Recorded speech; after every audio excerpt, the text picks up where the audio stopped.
So welcome back, everybody. It's great to sit on this panel of such, I think, distinguished panelists. I'm going to introduce them in a second. I'm not going to talk too much about the background. We have only 1 hour. I would love to have you four speak a lot and have a lot of questions from the audience. Clearly, the idea of the panel is to give an opportunity to reflect more broadly on the main lessons emerging from the research network, the ChaMP network, and to look ahead and discuss the implications of the findings for both future research, of course, but also for policy making. So what are the key challenges for understanding and modeling monetary policy transmissions, and how should we as policymakers and how should you as researchers adapt and continue? I'll very briefly introduce our 4 panelists in the order of their short presentations. We've agreed that everybody gives a short 5, 6 or 7 minutes presentation. Then we have a very short chat on the panel, and then we open up to everybody else. So the first speaker is Refet Gökhanak from Bilkent University, sitting to the right of me, the far right. He's a research fellow at the Center for Economic Policy Research, and he has worked as an academic consultant to ChaMP. He has previously worked at the Federal Reserve Board, and he is particularly interested in information content of asset prices for monetary policy, monetary economics, and financial markets. We have Elisa Rubo here at the Booth School of Business at the University of Chicago. She's a macroeconomist specializing in international trade and labor markets. She has also been working for ChaMP and joined the University of Chicago in 2022. She holds a PhD in economics from Harvard. José Luis Pedro, to my left, is professor of finance at Imperial College London and ICREA professor at the University of Pompeu Fabra. His research focuses on banking, monetary policy, credit markets, and financial stability, and he has advised institutions including the ECB, IMF, and so on and so on. Eric Swanson, to the left, University of California, Irvine, is professor in the economics department. Recent research has focused on unconventional monetary policy, particularly on forward guidance and a large asset purchase by the Fed, and the relationship between financial markets and the macroeconomy. So without any further ado, I would ask you, Refet, to start first with your presentation. Thanks. By saying what I have to say may not reflect the opinions of the institution, which is certainly true. And in this case, it may not always reflect the opinions of my co-authors either. Now, if you hear me say something that strikes you as particularly smart, that's Carlo talking. The objectionable stuff is mine. As you know, ChaMP has this bit at the end, in a changing world. And in the past few weeks, I've been having this feeling that the more it changes, the more it stays the same, in a sad way, that we are discussing topics that we should have settled, and I think we had settled a long time ago, like, is the world round? Should babies be given mother's milk? Should kids be vaccinated? Should central banks be offering policy guidance? But here we are, debating the same questions again. And on that, central bank communication comes in many flavors, and you may choose to communicate various bits or not, such as, and this is a very non-exclusive list, your policy decision. This seems obvious now, but until the mid-1990s, the Fed did not announce its policy decision. Markets had to figure it out from the open market operation, right? You may also decide or not to explain why you've done what you've done. That's even more recent. By the way, the US timeline is easier to go over because it comes in steps. The ECB used the advantage of being a latecomer well, and in my opinion, got things right at the get-go for most of these purposes, right?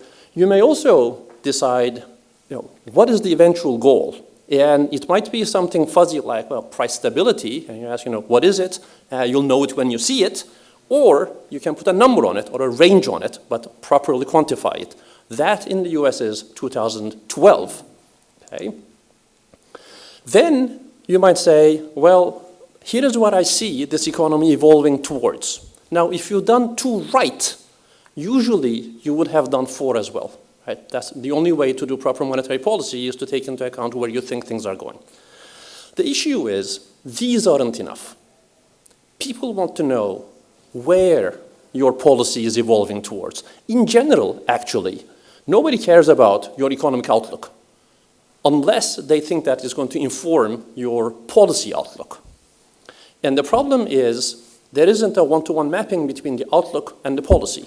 So you can tell them about your economic outlook as much as you want, but unless you also give them information about how, in your opinion, that is going to map into policy, there is going to be a large gray area, okay? So then comes, you may want to announce a policy outlook, okay?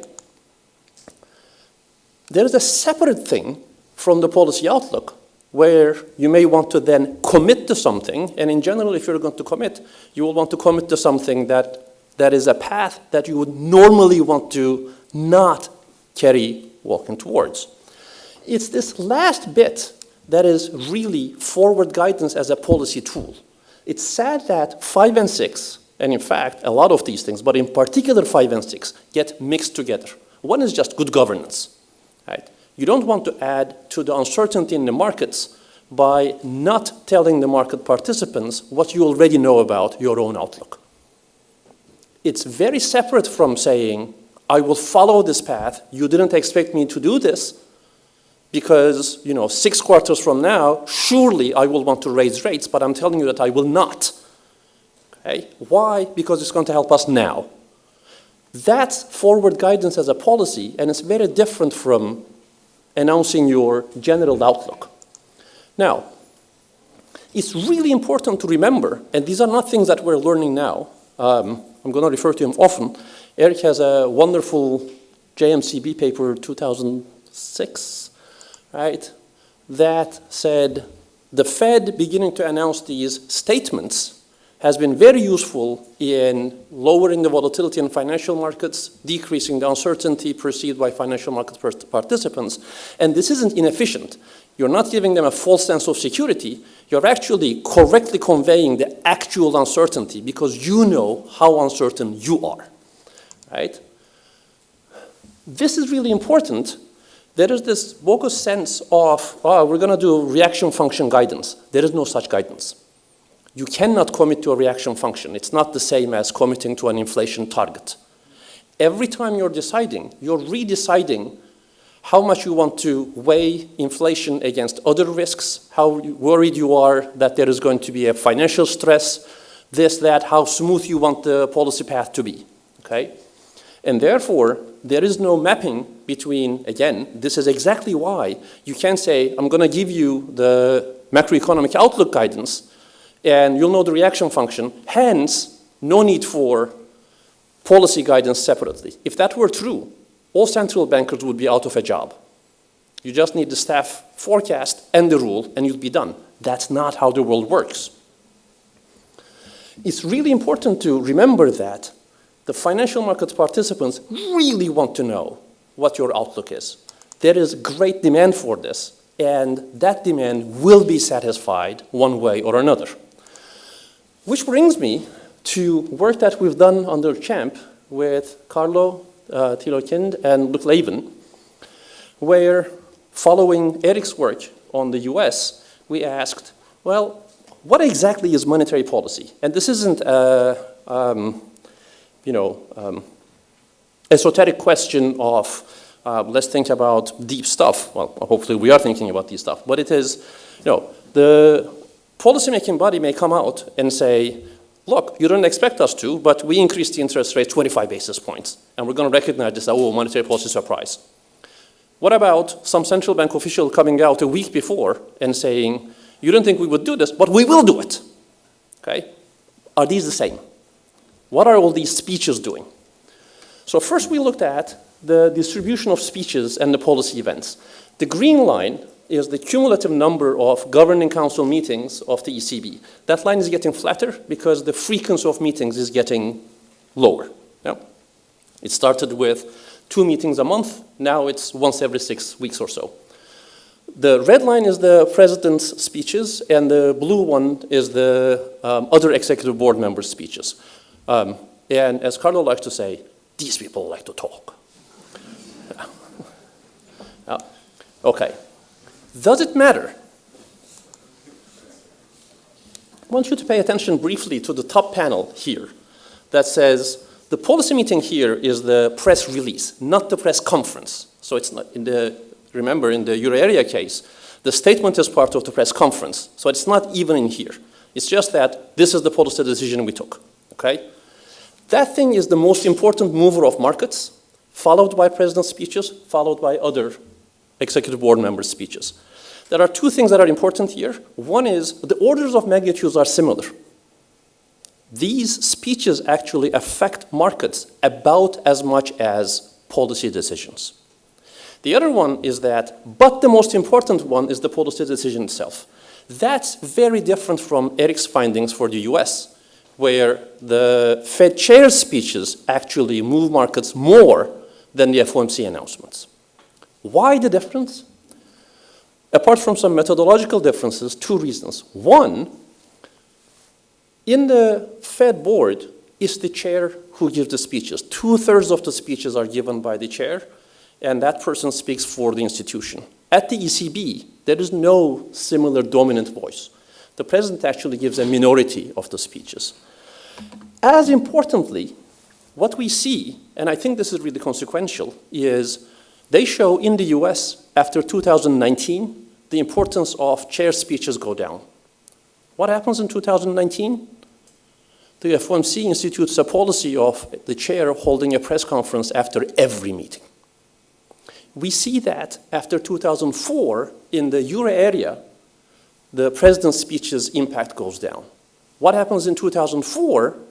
The staff forecast begins to be part of the press conference. That is, if you offer institutional guidance, then there is much less need for individual guidance.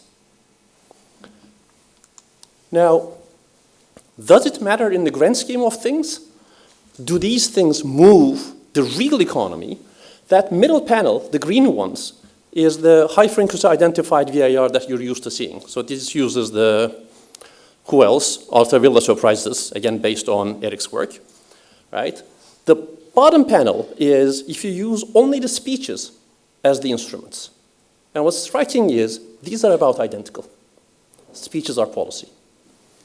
And they move inflation, output, credit markets the way policy does.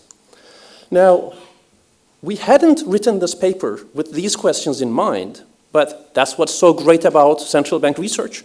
You do it right, a new question comes up, or an old question comes up again, and you're able to say, ooh, I have the machinery to answer this, right? Here, what we see is, one, it doesn't really matter through which monetary policy tool you're changing the short rate. It could be the press release, it could be a press conference, it could be a speech. If you are able to affect short rates, you are doing monetary policy, and that's carrying you to financial markets and the real economy, okay? If the institution itself is giving proper guidance, then there is less need to do this in between updates. And that understanding, I think, is not going to change. One of the things that is important here is there is no way of going back to the 1990s, 1980s central bank mystique. We're not going to tell you, you're going to see meeting by meeting what we do, okay? And in fact, we really shouldn't, because there is a reason why we moved out of this. The uncertainty and the variance that is incorporated by the central bank itself in that regime was actually very counterproductive. It's really important to separate this commitment from proper guidance, and guidance is desirable. And what I would really like to say is, if you don't do this in a proper, organized, institutional manner, given the demand for information, it will be satisfied somehow. If the institution, the FOMC or the Governing Council aren't providing the guidance, then the chair or the president should. If they are not, then individual members will. And suddenly you're going to see, oh, you know, Federal Reserve Bank president of wherever becomes a really important person. If you ban that, you're going to see leaks going through the roof. And therefore, there is every reason to do this the right way and remember why we started down this road. It's really important that monetary policy is not itself a source of uncertainty. And that's what guidance does. Thank you very much.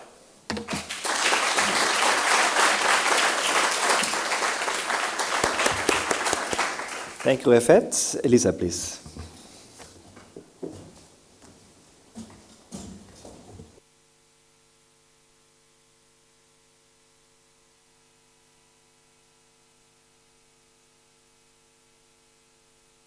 All right. These are not actually the slides that I'm supposed to present. So it would be great if we could have. Thank you. All right. In the meantime, I would just like to start by thanking the organizers of the ChaMP network for the opportunity to participate in the network and to participate in this conference. It's been a great and very enriching experience. And I look forward to presenting some of the results of this collaboration.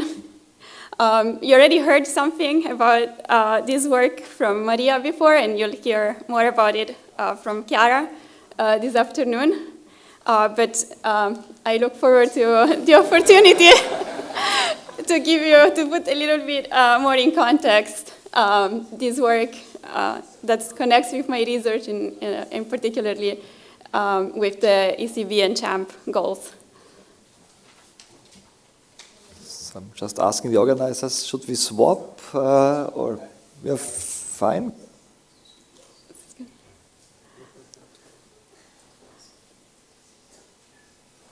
All right, good. These are the good slides. All right, so now I need to figure out how to operate the clicker. Okay, perfect.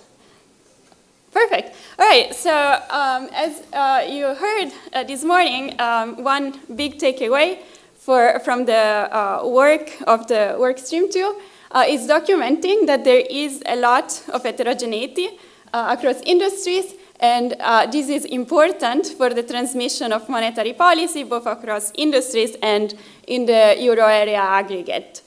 The network also documented that heterogeneity across firms translates into heterogeneity across countries to the extent that countries have different firm characteristics and different industry composition. But then this raises a question. Does that country heterogeneity matter for the transmission of monetary policy above and beyond industry heterogeneity? And I would argue that our current approaches somehow are missing something to answer this question. So first of all, what does it mean that country heterogeneity matters above and beyond industry heterogeneity? And I would say that the answer to this question really relies on a simple observation, that is that countries not only have different industries, but they also have different labor markets that are not fully integrated.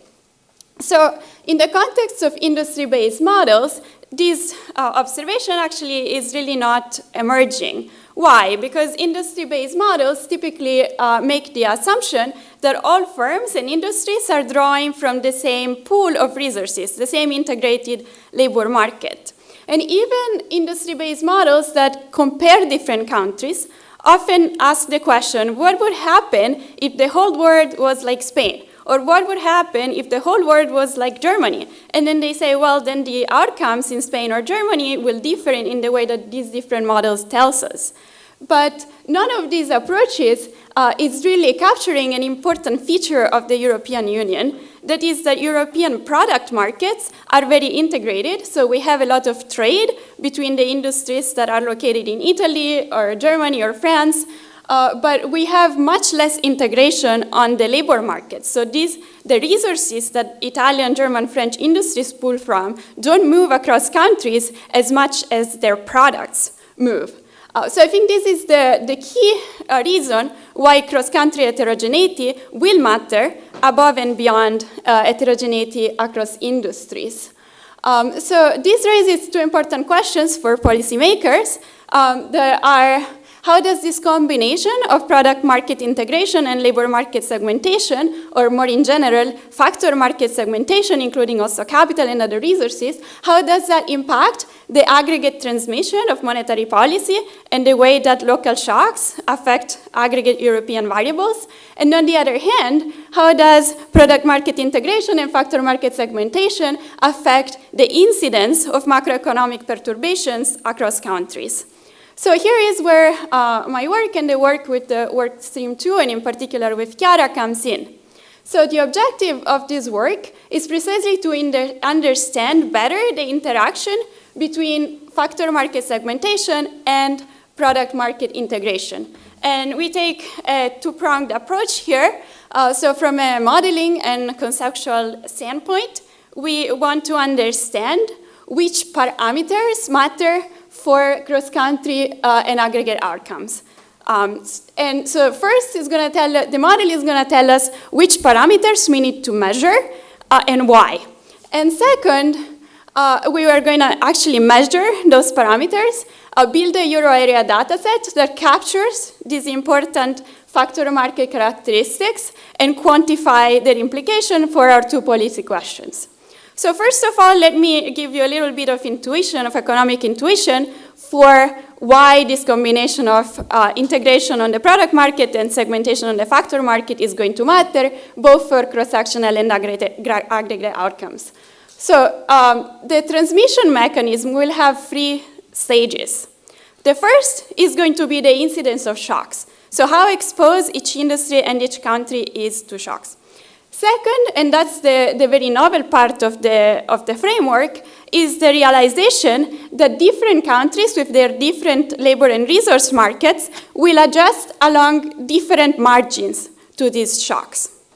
And third, we're going to put all of this together, and this is going to work through the product market integration. So these different adjustment margins will change the relative competitiveness of different countries. And that's going to be essential for the outcomes. So let me tell you a little bit more about these propagation steps.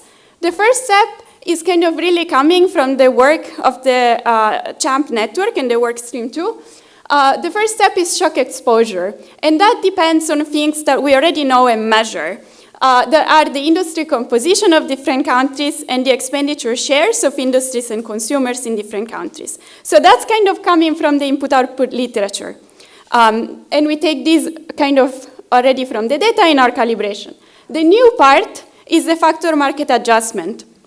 So the key insight here is that workers in different countries adjust differentially on the hours margin, on the wage margin, and also different countries have different mobility across occupation. And as Chiara will describe later, different countries also have different energy markets and different resource markets. So these are the new demand and supply adjustment margins on the factor market side that we document. The connection between product and factor markets comes from substitution. So very concretely, suppose that a country like Italy is very rigid on the energy market. So if there is an energy shock, it doesn't have many alternative resources to substitute to. So there is a rigid factor market adjustment in Italy. Whereas suppose that a country like France has nuclear power plants until they shut because of the heat. And so it has a much more elastic adjustment margin. So that means that the price of French goods will decline compared to the price of Italian goods. So there will be substitution on the product market, and that will change the relative competitiveness of Italy and France. So people will start spending more on French goods. In a sense, Italy is a bottleneck market. It has nowhere to go to in the face of an energy shock. It cannot scale up production of alternative sources, so Italy will lose market share. So that's the economic mechanism that we will bake into the model. So it's not just different exposure, it's different adjustment margins, and this will matter. How does it matter for our two questions that are cross-country propagation and aggregate inflation and output? Well, for cross-country propagation, I already told you, countries that are more rigid or face worse shock exposure will lose competitiveness. From an aggregates perspective, though, these differentials across countries gives an edge. So compared to a world where all countries are equal to the average, having this heterogeneity allows consumers and producers to substitute toward the markets that are more flexible. So substituting toward cheaper suppliers improves the inflation output trade-off for the central bank. So that kind of makes monetary policy life easier compared to a world where everybody is equal to the average. So this is kind of the economics. With the ChaMP network and with my own theoretical work, we produce some new conceptual and quantitative tools. So from a more conceptual analytical point of view, there is a new analytical object that I call the general equilibrium multiplier. So in the input-output literature, everybody uses the Leontief inverse that's capturing these infinite rounds of buyer-supplier interactions. The general equilibrium multiplier is like a boosted version of the Leontief inverse. Basically, it doesn't capture just buyer and supplier interactions. It actually captures cross-market interactions. So precisely the different adjustment margins of, say, Italy and France, and how the competitiveness between the two changes and people switch expenditure between Italy and France. So these infinite rounds of adjustment and expenditure switching are going to be captured by the general equilibrium multiplier. So concretely, what are the model implications for aggregate and cross-sectional propagation of shocks? So I'm going to show you a couple of graphs today about the propagation of monetary policy. Chiara will talk later about the propagation of gas supply shocks, like the closure of the Hormuz Strait that happened recently. So here I am showing you the response of inflation and output cumulative over 4 quarters to a 25 basis point contractionary monetary shock. The different color bars correspond to different calibrations of the model. The blue is the baseline. The red is a model with segmented factor markets across countries, but no input-output linkages. That's kind of telling us the importance of the industry connections. And the yellow bar is a model that's the same as the baseline with the industries, but with integrated labor and capital markets across European countries. So what you see is that compared to the baseline, removing factor market segmentation improves the inflation output, or like flattens the Phillips curve, essentially. So we are going to have a smaller inflation response to monetary shocks and a larger output response. And the effect is actually larger quantitatively than removing the input-output linkages. Which is something that we already knew from the literature. So what's the economic mechanism here is basically that in the face of a monetary shock, countries with a smaller price response gain market share. Let's think about an expansion. Prices go up everywhere, but countries where prices go up less will have a smaller response, and so everybody will go and spend in those countries, so that will increase aggregate inflation less, and vice versa in the face of a contractionary shock. So that improves the inflation output trade-off. What happens across countries? So this bar chart shows you an object that I need to explain a bit what it is. That is the variance in employment caused by unit variance monetary shock under our 3 different calibration scenarios. So we knew from earlier literature, say Galli and Monacelli models, that basically once we have a currency union, we cannot perfectly stabilize all countries in the face of idiosyncratic productivity shocks. What I'm saying here is that even with monetary shocks, stabilization or like volatility will be very different across countries. So here I'm feeding the same shock to all countries, and I'm saying the volatility of employment, the cyclicality of these countries in response to the same shock is going to be different.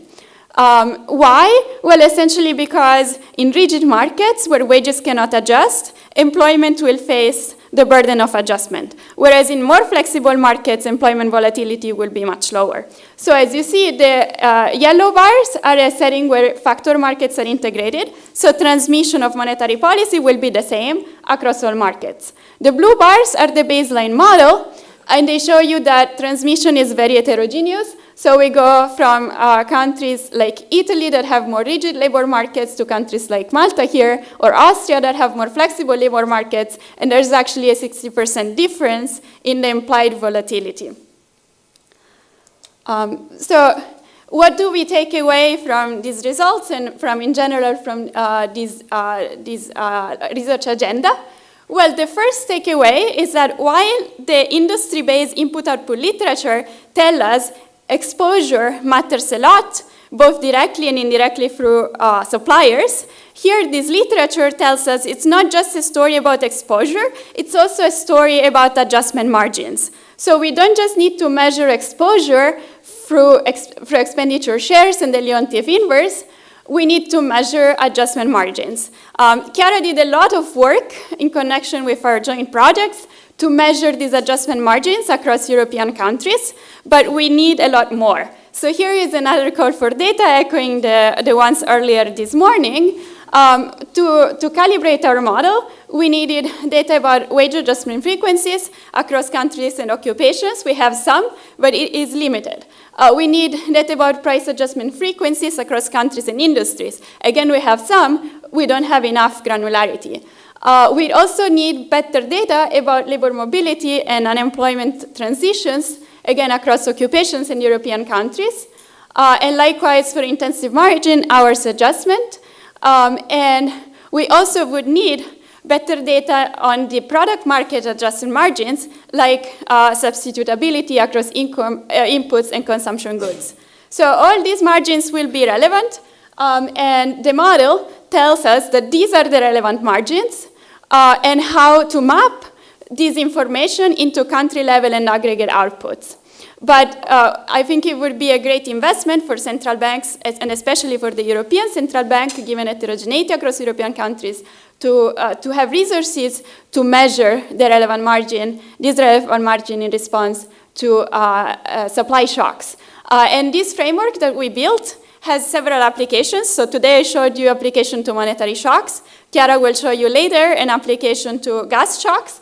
But the applications are countless. You could think about how defense spending will affect the inflation output trade-off and how it will affect different countries, depending on which industries and which countries it end up being concentrated on. How do tariff shocks propagate across European countries? How do they affect inflation output trade-off? All of these questions really require understanding not just the interactions across industries, but also interaction across segmented labor and resource markets, and measuring these parameters is essential to a better understanding. Thank you very much.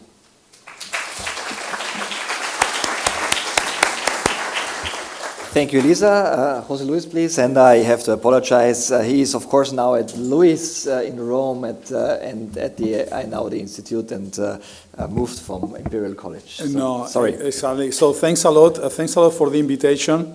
Yes, I am at Luis University. So my slides.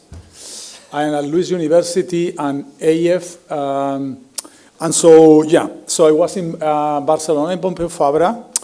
And unfortunately, there was this team from Madrid, Real Madrid, who was winning all the leagues in Spain and the Champions League. So I thought, okay, it was good for me to leave Barcelona, to go to London and find a better team, Arsenal. I was supporting Arsenal. I was in London, and Arsenal was not winning. So I came finally to Italy. I'm very happy to be at Luis.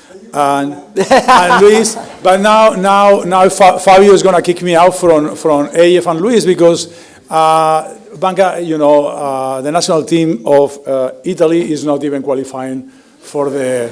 So I don't know. Maybe my future is going to be on that. Can I? Okay. Yeah. Let me switch the slides.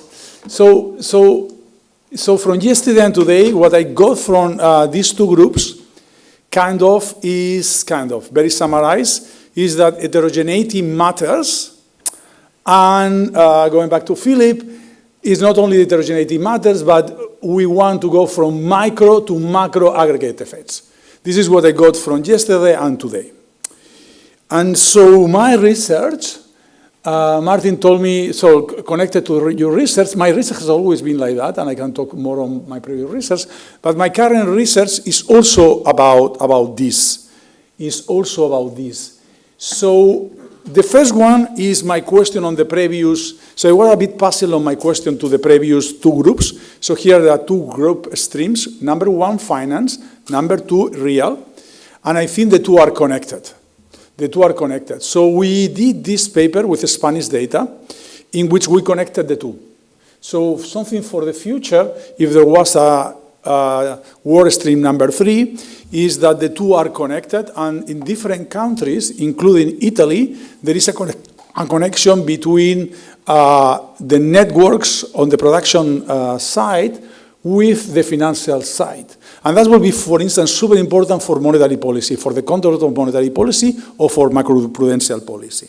Okay, so this will be one thing that I will have one slide on this. Then, so I am honored that we presented in the very first inaugural ChaMP network, I guess in the summer of 2024, and we are now on the last one on the network.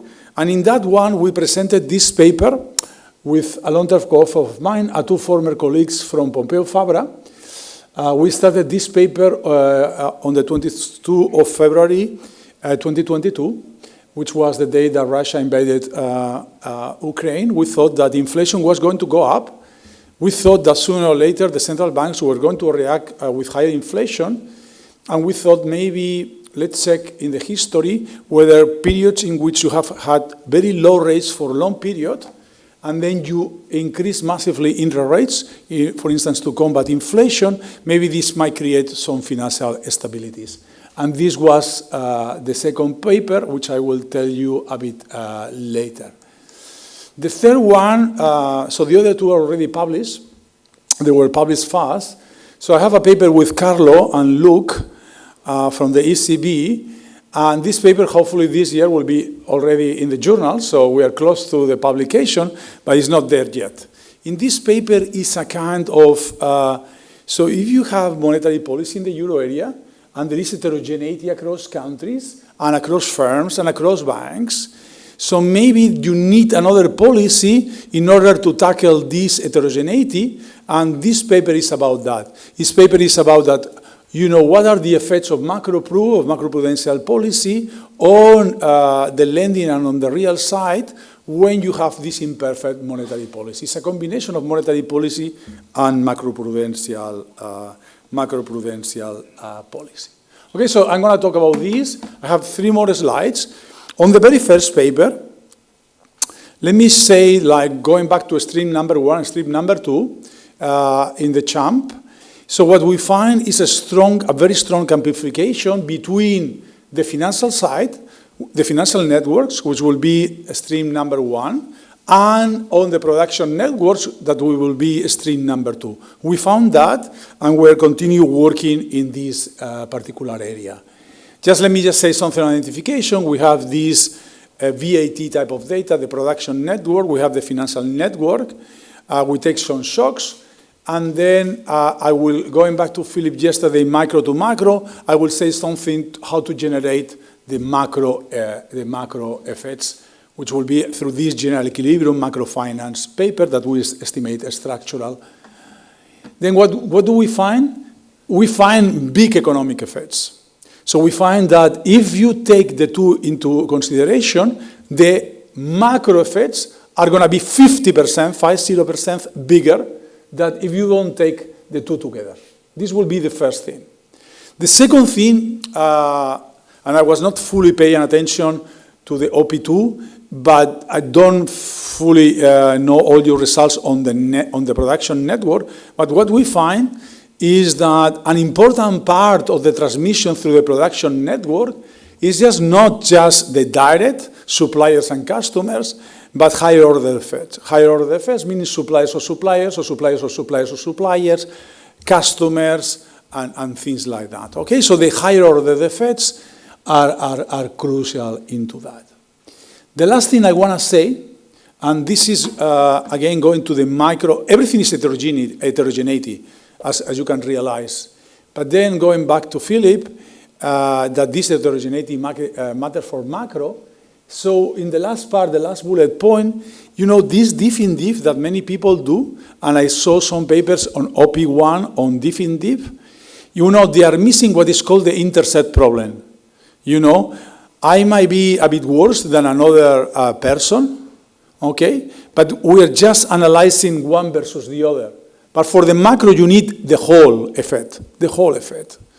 And so the way we do that is we generate a general equilibrium model with macrofinance, and basically we feed that model with the with the reduced for estimates. There is one important parameter which is unobserved, which is the elasticity to substitution across suppliers. We estimate that. We take that number, we feed it to the model, and what we find is huge general equilibrium effects. This is the so-called intercept problem. And this is, if we want to go, as Philip said yesterday, or Diana, or Margarita, or Sofia, or the OP2 today, then what we need to do is to go from the macro to macro, but having some kind of aggregation. It could be bank of envelope, or it could be through a model. Okay, so this will be the first one. The second one,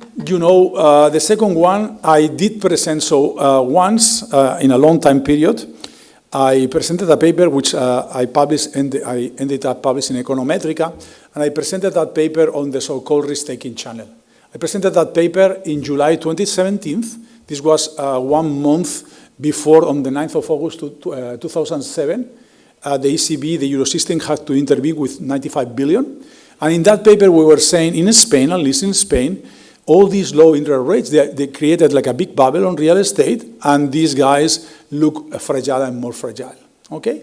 And then the crisis came, first in August 2007, and then later in 2008. So when we created this paper that we started, so we created this paper, remember, presented in the inaugural conference of ChaMP, then we thought, okay, Russia invades, inflation goes up, interest rates are going to go up. We had like so many years of negative rates, of very low rates. Now, if interest rates go to 4% in Europe or 5% in the United States, after so much risk-taking, this might create a crisis. I presented this at the ECB in February 2022. I spoke with Isabel and Phil, and then I gave a talk in the Financial Stability and Macroprudential at the ECB. 3 weeks later, Silicon Valley failed, other American banks failed. I was not happy, but for my research I was happy, I must say, because I thought, okay, this is exactly what we were thinking, but then somehow, I can tell you in the Q&A why I think nothing happened. But in any case, this is about the future, but this paper is about the past. So if we analyze 17 countries, including Italy, including my country, Spain, including Germany, I'm not sure Austria, but United States, Japan, et cetera, and we analyze 150 years of history, what we find is that this very strong dynamics of monetary policy create crisis. How do they create crisis? How do they create crisis? So first of all, and there is a lot of identification, IB, etc. But just let me say that when you increase massively interest rates in the economy, and you have had before a low for long monetary policy rates, you are going to create a financial crisis. But you will not create a recession, a non-financial recession. And you will not even create a non-financial recession, which is a very bad non-financial recession. And this must be related to the mechanism. What are the mechanisms?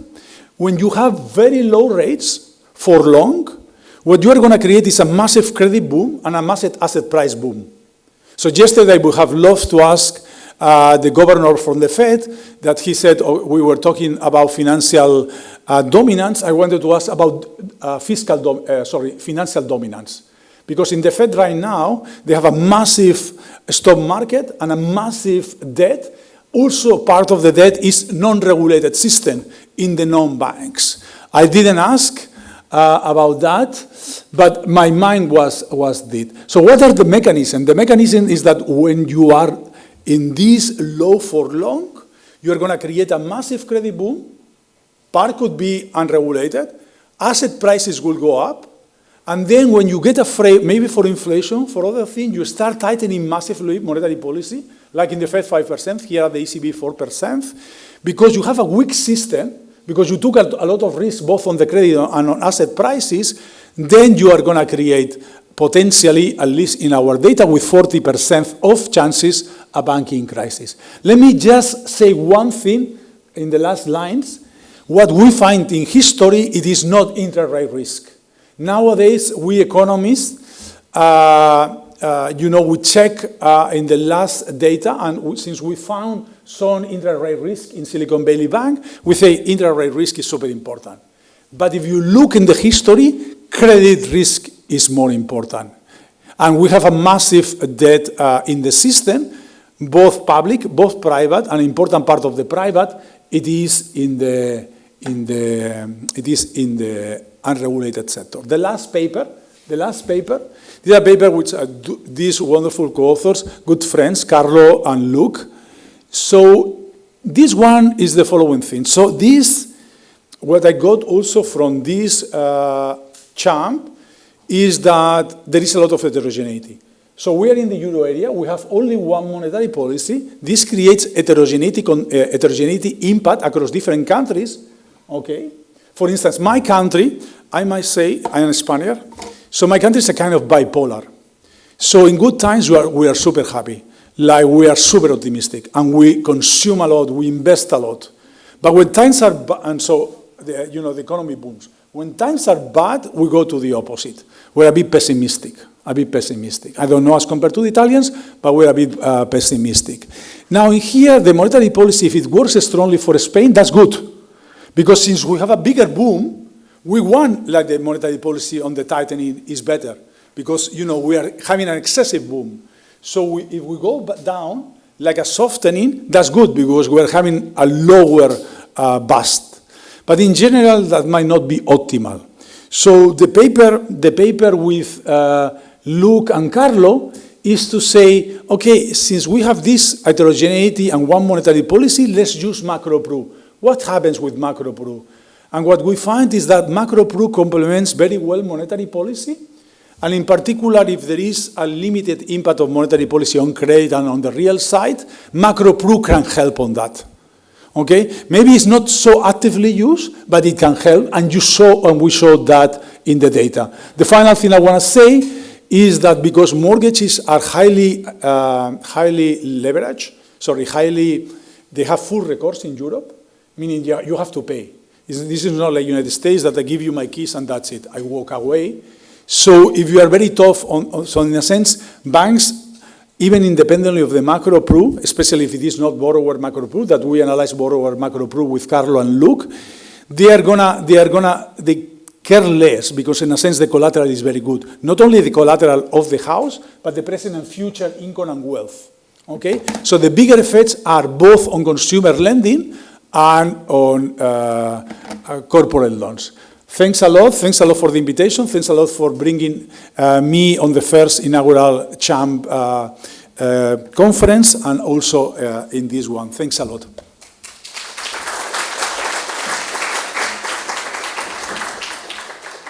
Thanks, Jose Luis. And last one is Eric. Eric, please.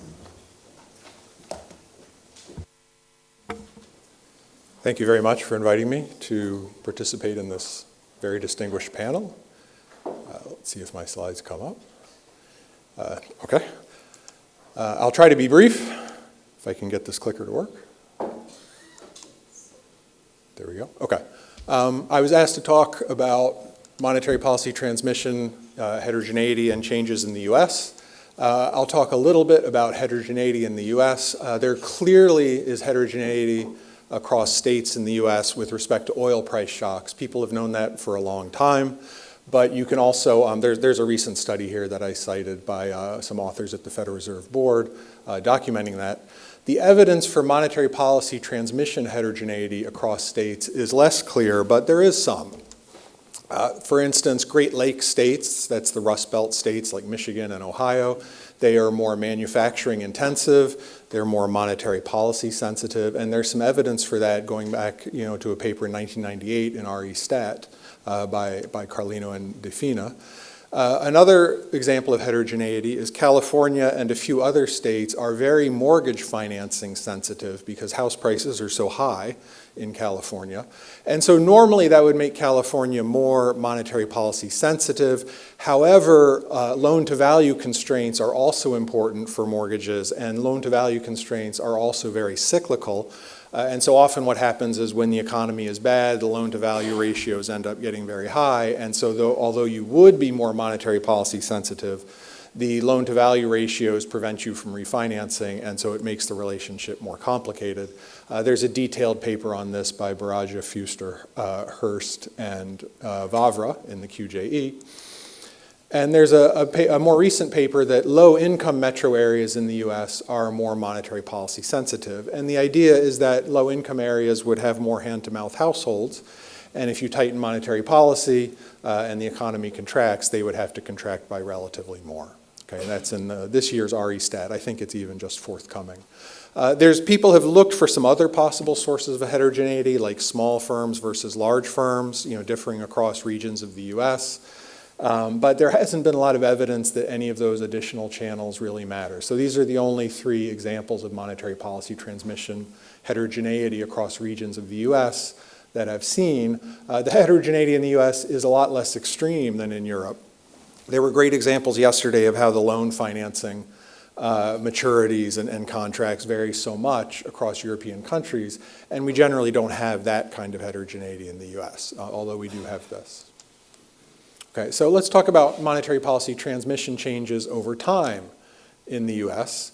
There's some debate about whether the Phillips curve has steepened in the US since 2020. On the one hand, there's some evidence that the Phillips curve slope did increase. Here's one example of a paper at the Chicago Fed.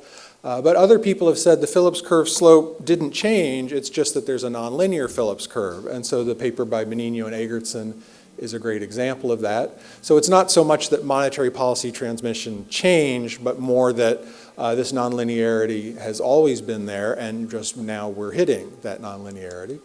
The third one is that maybe the inflation surge is not driven so much by a Phillips curve, and so the slope hasn't changed and is still flat, but primarily there were price shocks that were driving the inflation, and the best example of that is Bernanke and Blanchard in the 2025 AEJ macro. There is also some evidence that firms adjusted prices more frequently in the rapid inflation and unwinding of the inflation. So there's a paper at the board by Montag and Villar in 2025. Okay, I'll talk a little bit more about my own expertise, which is that there has been some challenges in monetary policy transmission or communication. And this touches a little bit on what Refat said earlier. Here's an example. In June of 2022, this was the date of the FOMC's first 75 basis point rate hike. And so obviously at this point, the FOMC was very far behind the curve, and they needed to start raising rates very rapidly to catch up, and they did so. And as of the FOMC statement at 11 a.m. that morning, they tightened by a little bit more than the markets had expected, by 75 basis points. And you can see all of these interest rates rise in response to the FOMC statement. And then the press conference happens a little bit later, and Powell sort of, not pushes back, but I think gives some nuance to the FOMC statement, and he overdoes it. He miscommunicates. He gives the markets the impression that maybe there won't be very many more 75 basis point rate hikes coming. Maybe this will be the only one. The market reads the press conference as being very dovish, and then you see all of the rates drop very shortly as Powell is communicating this. And in fact, if you look at the day as a whole, the FOMC wanted to tighten. They were way behind the curve, and on net that day, the FOMC actually eased, and it was just a communication problem that Powell was, trying to be nuanced and instead ended up contradicting the FOMC. So this is a great example. I'll mention this figure is from a paper by Cieslak, McMahon, and Pang in 2025. But this happened more than just once. So traditionally, The Fed chair speeches and press conferences tended to communicate pretty well what was going to happen with interest rates each month. So here's a measure based on an R-squared measure from 1988 to 2019 from my own research with Vishuddhi Jayawakrama. Since 2020, there have been a lot more problems. In fact, the R-squared coming from Fed chair speeches has kind of dropped to zero during this period, and the press conferences were actually a disaster. They're negative R-squareds coming from the press conferences during this period. What that means is when the press conference was given, it misled the markets on average during these years. So the forward guidance that was coming out of the press conference actually gave markets completely the wrong forward guidance. So, the press conferences were ex post a serious communications failure. You could even call them somewhat of a disaster. You really don't want to lead the markets in the wrong direction. And Rafet was arguing how forward guidance is such a good thing, but here, actually, this is an example where it was actually bad. If you're going to give forward guidance like this, it would be better not to do it at all. And so this, I don't know how directly this influenced the current Fed Chair Warsh, but it may have indirectly influenced his thinking on the matter. And so we can talk about that. If you're going to have trouble giving the forward guidance, maybe it's better to give less of it. The third and final thing I'll say is just a general point. We often hear policymakers talk about how we're living in a very uncertain time, and to some extent that's true, but when you talk to policymakers, they always say that. And so here's a graph that depicts that. This is from the Summary of Economic Projections in the FOMC. One of the questions in the SEP is how uncertain is the economic outlook currently? And this measures, do you think the outlook is more uncertain than average, or less than average? Average would be that middle line. And over the last 20 years, the FOMC has always said the economic outlook is more uncertain than average. So there it is, higher than average for 20 years. There's a fictional place in the US called Lake Wobegon, and in this fictional place, all of the children are above average. And that's the same thing here. If you talk to a policymaker, uncertainty is always higher than average. Now you could say, well, maybe they're right. Maybe uncertainty is just trending higher over time, and it's always higher than it was. But if you look at an objective measure like the VIX, there's no upward trend in the VIX. There's lots of spikes due to things that always, things always happen. Lately it was Hormuz and the tariffs, but before that we had inflation and COVID and Brexit and the European sovereign debt crisis and the global financial crisis and the dot-com boom and the bust. There's the average VIX. It's right around 20% per year for the S&P 500. And here's our current situation, a little bit below average. In fact, currently it's at, I think, 16, which is even lower than in June. So, there's always some uncertainty, but there's always some uncertainty. And the situation today is not particularly uncertain relative to the things we've seen in the past. So that's all I have prepared. Thanks.